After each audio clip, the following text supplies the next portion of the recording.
Dengan rilisnya anime Winter 2026, sudah tiba waktunya hari penghakiman. Saatnya merating anime Fall 2025. Di sini pertama ada Egao no Tainai Shokuba desu atau Egatai. Anime slice of life, CGCDT, cute girls doing cute things dengan tema mangaka. Bercerita tentang keseharian dan keluh kesah menjadi seorang mangaka, anime ini seru dan asik untuk dinikmati, baik sebelum tidur maupun menemani makan. Tambah lagi, MC dari anime ini si Futami yang punya trope cewek berkepribadian introvert, antisosial namun berbakat, atau singkatnya gue banget. Trope MC anime seperti ini nampaknya akan mulai banyak kita lihat ke depannya. Dimulai dari Bocchi, kemudian musim kemarin ada Monica dari Silent Witch. Dan poin plus berikutnya yaitu opening yang diisi oleh Niwok itu nyangkut banget di kepala. Egatai ku kasih rating 8/10. Yang kedua ada Tayoyorimo Mabushi Hoshi atau Tamahoshi. Ini anime biasa aja, animasinya biasa aja, ceritanya juga biasa aja. Malahan menurutku MC ceweknya Iwata Sae itu kebanyakan monolog, kebanyakan bengong, kebanyakan ragu, kebanyakan momen kira-kira doki-dokinya. Mungkin karena gua cowok, mungkin jadinya gua menilai anime ini biasa aja. Mungkin kalian yang cewek berasa anime ini bagus, toh ini anime shoujo. Tamahoshi gua kasih rating 5/10. Kemudian ada That is a Hero, Mom is a Spirit, I am a Reincarnator atau singkatnya Hahanoha. Anime fantasi dengan tema keluarga bangsawan berkonflik. Gue sendiri sebenarnya bukan penggemar cerita tentang keluarga, tapi kalau kalian cari anime dengan tema keluarga, mendingan kayaknya nonton Spy Family deh. Secara cerita biasa aja. Hal lainnya sepanjang gue nonton, gue nggak peduli sama karakternya. Gue nggak peduli apa yang terjadi, gue nggak peduli sama konflik di animenya. Anime ini gagal bikin gue attach secara emosi. Hahanoha gue kasih rating 5/10. Berikutnya ada Towa no Yugure, anime original dari PL Works. Secara tema gue suka banget sci-fi, post-apokaliptik. Tapi kalau boleh gue deskripsikan opini gue terhadap anime ini dalam satu kalimat, anime ini wasted potential. Secara cerita, anime ini cukup bagus dalam menyampaikan pesannya, yaitu tentang bahaya teknologi. Apalagi sekarang kita sedang berada di masa maraknya AI, anime ini jadi sebuah pengingat buat kita. World building yang ada di anime ini juga gue suka, bagaimana konsepsi moral bisa berubah seiring waktu, yang dicontohkan dengan Elsie yang menggeser konsep pernikahan konvensional. Secara visual, animasinya bagus dan boleh dibilang konsisten. Gue suka animasi episode awal ketika Yogure melawan satu peleton pasukan tentara dengan kebrutalan yang divisualkan di animenya. Tapi, waktu animasi battle antara Yogure melawan Yoyami, menurutku rasanya kurang aja. Di bagian ini juga dubbingnya si Yoyami ketika kesetrum juga kurang.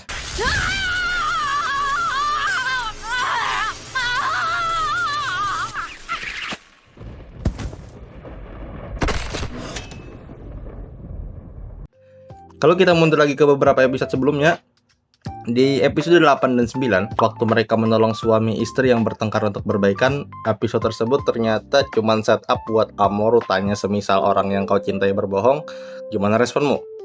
Yang kemudian dipakai callback di akhir episode 9, waktu Akira sadar dirinya adalah android, bukan manusia. Menurutku, 2 episode untuk setup satu line kalimat doang agak terasa mubazir. Lagi pula itu scene juga gagal bikin emosional dan terasa lewat aja.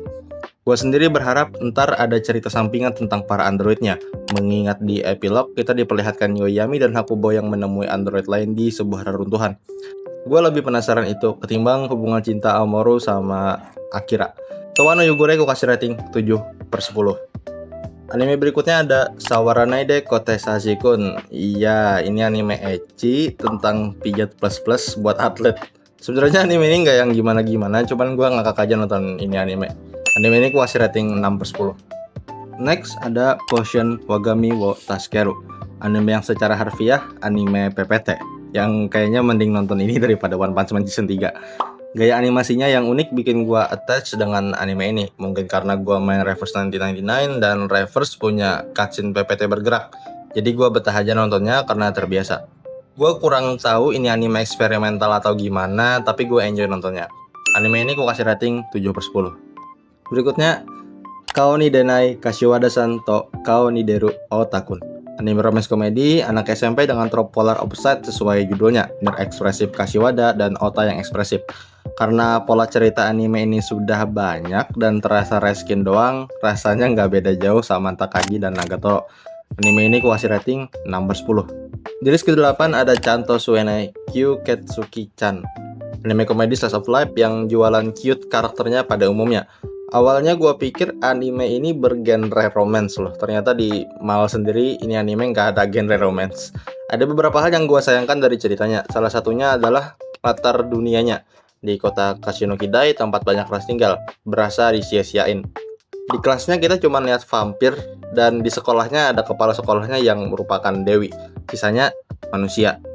Ada sih NPC ras lain seperti robot dan anthropomorphic yang sayangnya nggak dijadiin karakter yang berperan. Kejanggalan lain yang bikin anime ini kurang adalah di MC cowoknya, si Otori. Gue masih bertanya-tanya kenapa dia divisualkan nggak ada mulutnya. Gue pikir dia semacam yokai atau ras non manusia. Sampai pada akhir episode nggak ada penjelasan. Dan sepertinya dia juga manusia. Buat kalian yang baca mangganya bisa jelasin di kolom komentar kenapa dia nggak ada mulutnya. Apakah hanya untuk keperluan karakterisasi atau ada hal yang lainnya. Anime ini ku kasih rating 6/10. Di list nomor 9 ada Bukio no Senpai, anime romance kerja yang heroinnya merupakan senpai. Sundere atau kudere, gue kurang bisa bedain jadi tolong koreksi ya. Animasinya nggak ada yang wah, plotnya standar 3 babak, setup, confrontation, resolution.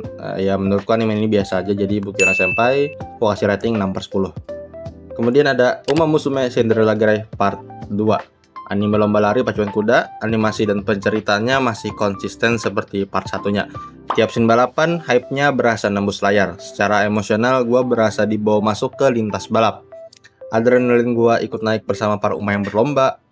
Akan tetapi, ada beberapa animasi yang terasa ditempel doang. Jadi gue liatnya aneh aja gitu. Shingeki Part 2, gue kasih 9/10. Next ada Kimi to Koete Koi ni Naru, atau anime Roger Sumatra. Ya, anime kontroversi di musim ini yang bikin kolom komen di postingan tentang Kisara berisi kalimat standar ganda, membawa trope Forbidden Love Romeo Juliet namun dikemas ulang menjadi cinta antaras.